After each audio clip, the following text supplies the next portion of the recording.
नमस्कार, मी पंजाब डक. मेच्या पहिल्या आठवड्यात म्हणजे मेच्या पहिल्या आठवड्यात अवकाळी पाऊस येणार आहे. म्हणजे सर्वदूर नाही पडणार, तुरळक ठिकाणी पडणार आहे. काय झालं की राज्यात सांगायचं झालं तर मेच्या पहिल्या आठवड्यात काय होणार आहे, गुजरात म्हणजे गुजरात, इकडे मध्य प्रदेश, इकडे छत्तीसगड, इकडे कर्नाटक, तेलंगणा आणि इकडं आंध्र प्रदेश या भागामध्ये मेच्या पहिल्या आठवड्यात पाऊस पडणार आहे. त्याच्यामुळे आपल्या महाराष्ट्रामध्ये सीमालगत म्हणजे गुजरातच्या बाजूला उत्तर महाराष्ट्रात नंदुरबार, धुळे त्यामध्ये मेच्या पहिल्या आठवड्यात तिकडे तुरळक अवकाळी पावसाची शक्यता आहे. वारं पाऊस असणार म्हणून त्यांनी लक्षात द्यायचं.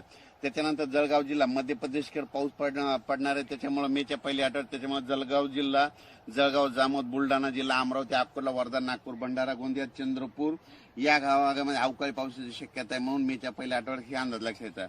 त्याच्यानंतर तेलंगणात देखील अवकाळी पाऊस पडणार आहे मेच्या पहिल्या आठवड्यात. त्याच्यामुळे तेलंगणाच्या सीमालगत नांदेड, धर्माबाद, त्याच्यानंतर नायगाव नरसी या भागामध्ये, त्याच्यानंतर देगलूर, सगरोळे या भागामध्ये अवकाळी पावसाची शक्यता आहे म्हणून त्यांनी देखील लक्षात येतं.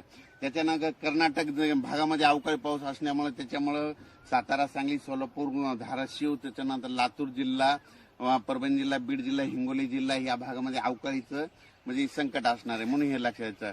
त्याच्यानंतर कोकण पट्टीमध्ये देखील मेच्या पहिल्या आठवड्यात अवकाळी पाऊस असणार आहे. त्याच्यामुळे पश्चिम महाराष्ट्रात तुरळक ठिकाणी अवकाळी येणार आहे.